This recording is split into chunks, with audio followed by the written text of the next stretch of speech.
Secara keseluruhan. Ya, semua strukturnya kamu jelasin. Assalamualaikum anak-anak.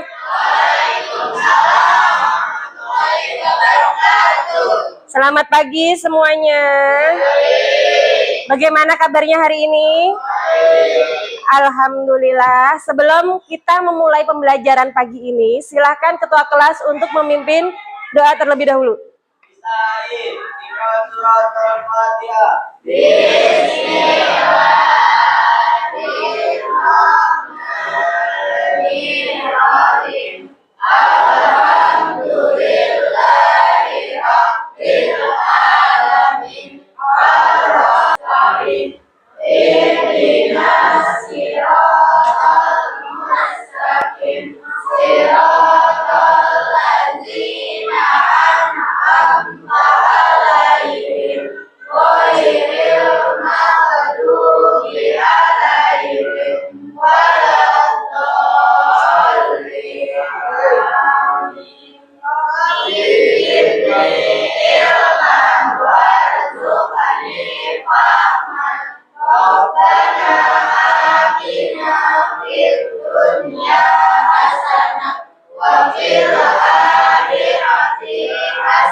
Waalaikumsalam warahmatullahi wabarakatuh.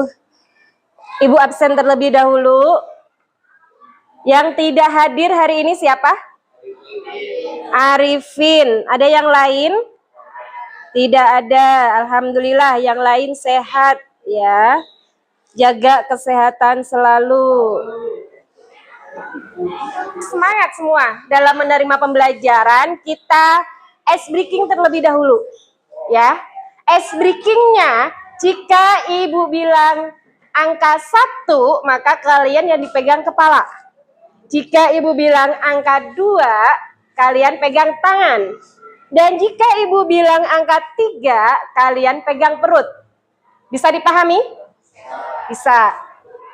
3, 2, 1, 2, 2, 1.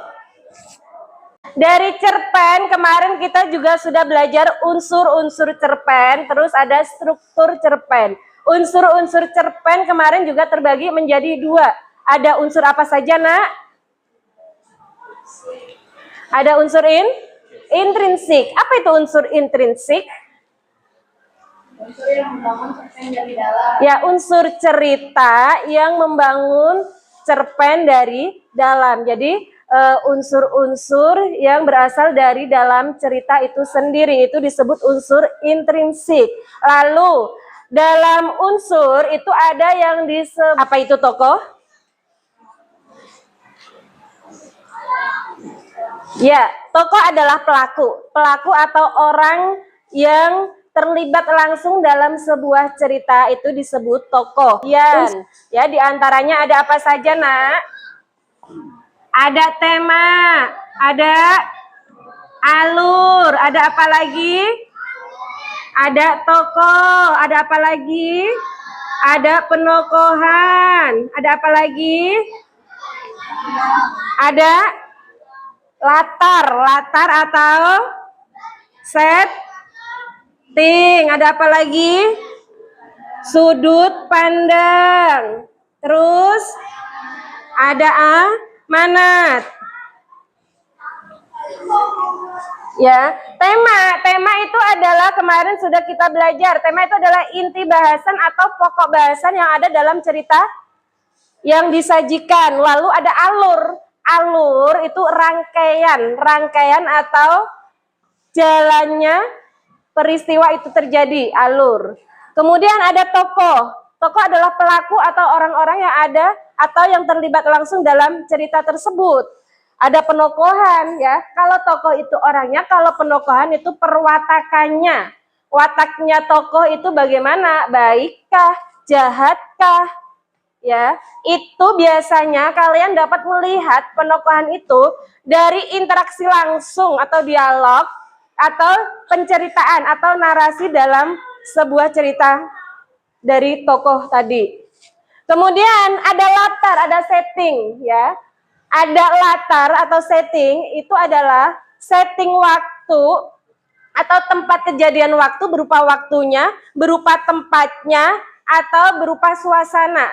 Suasana apa? Suasana penggambaran dari cerita. Contohnya apa? Di pagi hari, di siang hari, di malam hari.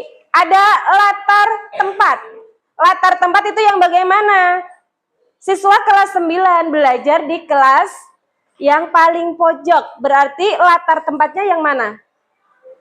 Di kelas yang pojok. Anak pagi ini belajar dengan hati yang riang. Berarti latar suasananya bagaimana? Riang, hati yang riang. Ya, contohnya seperti itu. Itu yang disebut latar atau setting.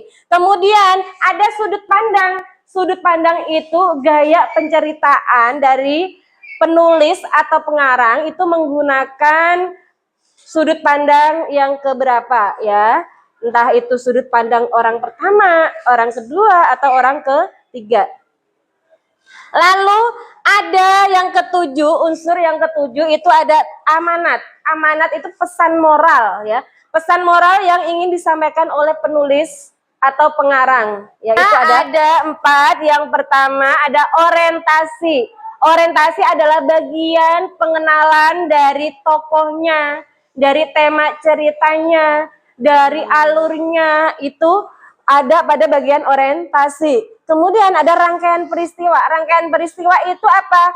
Awal mula di mana konflik dalam sebuah cerpen nanti akan muncul. Itu ada rangkaian peristiwa.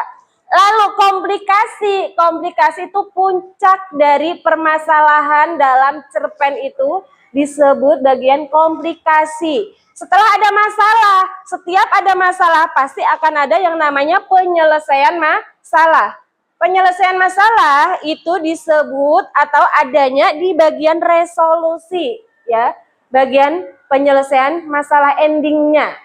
Ya, kayak kalian memiliki masalah kehidupan, penyelesaiannya bagaimana ya? Berarti itu ada bagian endingnya. Atau kita sudah belajar unsurnya, kemudian strukturnya. Sekarang Ibu akan meminta kalian untuk bekerja kelompok kecil ya, diskusikanlah unsur ya, diskusikanlah sebuah cerpen yang ada di media sosial yang kalian boleh ambil dari website kah, terus dari blog kah, diskusikan sama teman sebangku kalian. Nanya apa?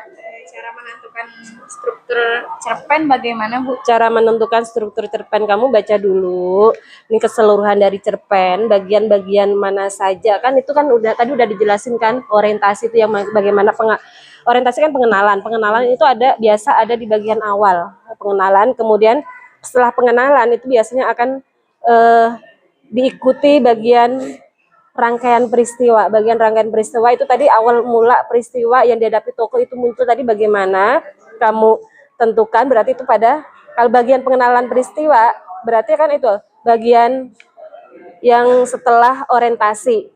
Bagian rangkaian peristiwa biasanya nanti akan diikuti bagian komplikasi. Ya, permasalahan itu di situ. Yang kesimpulan biasanya diisi ending atau penyelesaian masalahnya tadi, masalah yang dialami tokoh dalam cerpen tadi.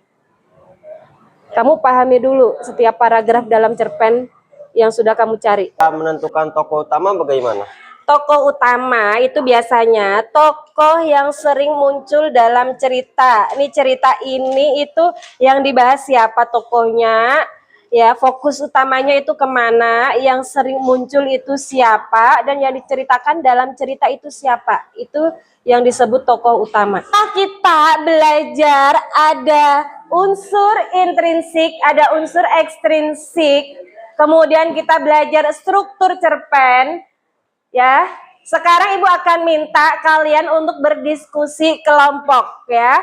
Berdiskusi kelompok 1, kelompok 2, kelompok 3, kelompok 4. Silakan kalian membentuk kelompoknya masing-masing, diskusikan cerpen yang sudah kalian cari, analisislah unsur intrinsik dan struktur dari cerpen yang sudah kalian siapkan. Kalian dijelasin secara keseluruhan. Ya, semua strukturnya kamu jelasin ya. Struktur yang orientasi itu yang bagian mana? Kalau perlu kasih urutan kalimat penjelasnya tadi. Kemudian yang rangkaian peristiwanya, terus konfliknya yang mana, endingnya ada di bagian paragraf berapa? Kamu jelaskan ya. Iya. Unsur-unsurnya ditulis semuanya, Bu. Ya, ditulis semuanya ya. Unsur-unsurnya ditulis semuanya, kemudian keterangannya apa? Nanti kamu jelaskan saat maju presentasi. Unsur-unsur intrinsiknya, struktur ceritanya kamu tulis semuanya. Ya. Ya. Baik, setelah kalian melakukan diskusi kelompok, sekarang kalian presentasikan hasil diskusi kalian tentang unsur-unsur intrinsik cerpen dan struktur cerpen yang sudah kalian diskusikan. Ya, kelompok Siti, silakan maju dan dilanjutkan dengan kelompok Zipanas. Dari diskusi kami, identifikasi unsur intrinsik cerpen layang-layang putus adalah sebagai berikut. Satu, tema kehilangan dan keikhlasan atau merelakan sesuatu yang berharga pergi. 2, tokoh dan penokohan. Di sini tokohnya ada Budi dan Pahandi. 3, latar atau setting. Tempat, desa, sawah kering, tepi sawah, area kabel listrik, dan gubuk Pahadi. Waktu dalam teks ini adalah sore hari. Suasananya riang gembira di awal, panik dan sedih di tengah, kemudian sedih dan lega di tenang dan di akhir. 4, alur atau plot, yaitu alur maju, dimulai dari persiapan orientasi, konflik layang-layang putus, klimaks kekecewaan Budi, resolusi nasihat Pak Adi, dan koda Budi membantu Pak Hadi. Sudut pandang tersebut adalah orang ketiga serba tahu, karena pencerita mengetahui perasaan dan tindakan Budi, hatinya gembira, Budi panik, air matanya mulai menggenang. 6, gaya bahasa tersebut digunakan sederhana dan mudah dipahami, dengan sedikit unsur majas metafora, si merah putih untuk layang-layang, dan mengandung perumpamaan filosofis dari Pak Hadi. 7, amanat atau pesan moral. Kita harus belajar mengikhlaskan sesuatu yang sudah tidak bisa dipertahankan atau di luar kendali kita. Kehilangan adalah bagian dari kehidupan yang mengajarkan kita untuk tegar dan melihat hikmah di baliknya. Kesimpulan cerpen dari kami adalah layang-layang putus adalah bahwa membawa pengalaman kehilangan layang-layang kesayangannya mengajarkan Budi tentang arti keikhlasan. Awalnya, Budi sangat kecewa dan sedih, namun melalui nasihat bijak dari Pak Handi, Budi menyadari bahwa ada kalanya kita harus melepaskan sesuatu yang berharga agar bisa bebas. Meskipun itu berarti kita tidak akan mendapatkannya kembali. Cerita ini menekankan pesan moral untuk menerima kenyataan dan terus melangkah maju. Sekian dari presentasi kami. Wassalamualaikum warahmatullahi wabarakatuh. Orientasi, Dina dan Rani adalah dua sahabat yang selalu bersama sejak SD. Rangkaian peristiwa.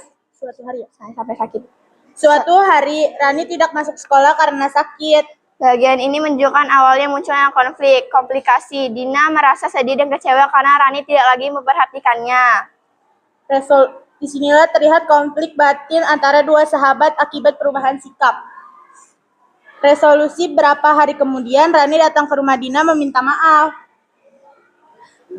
Untuk kurang atau yang lebih, mohon dibukakan pintu maaf yang sebesar-besarnya. Kita sama-sama belajar, kalian menerima pembelajaran dan mengamalkan ilmu pada kalian.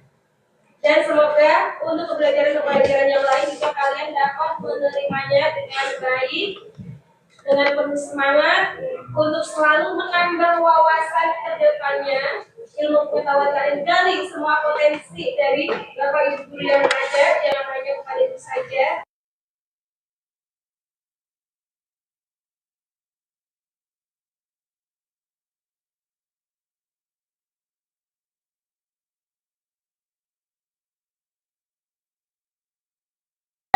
Yang mengulas kembali dari unsur intrinsik, unsur ekstrinsik, kemudian ada struktur cerpen ya, unsur-unsurnya bagian-bagian mana sudah kalian sudah dapat memahami, kalian juga sudah melakukan diskusi kelompok dengan baik, menganalisis unsur-unsur intrinsik yang ada dalam cerpen yang sudah kalian cari dari sumber website dan buku cerpen, dan kalian juga sudah mengidentifikasikan struktur dari cerpen yang sudah kalian cari, dan kalian juga sudah dapat mempresentasikannya dengan baik setelah menganalisis itu semuanya. Ya, Ibu sangat berharap kalian semua dapat mengerti, tidak hanya 1-2 orang saja yang paham, tetapi satu kelas semuanya paham untuk pembelajaran materi tentang cerpen. Ya, jika masih ada yang belum paham, jangan sungkan untuk bertanya. Ya, jangan sungkan untuk bertanya jika belum paham.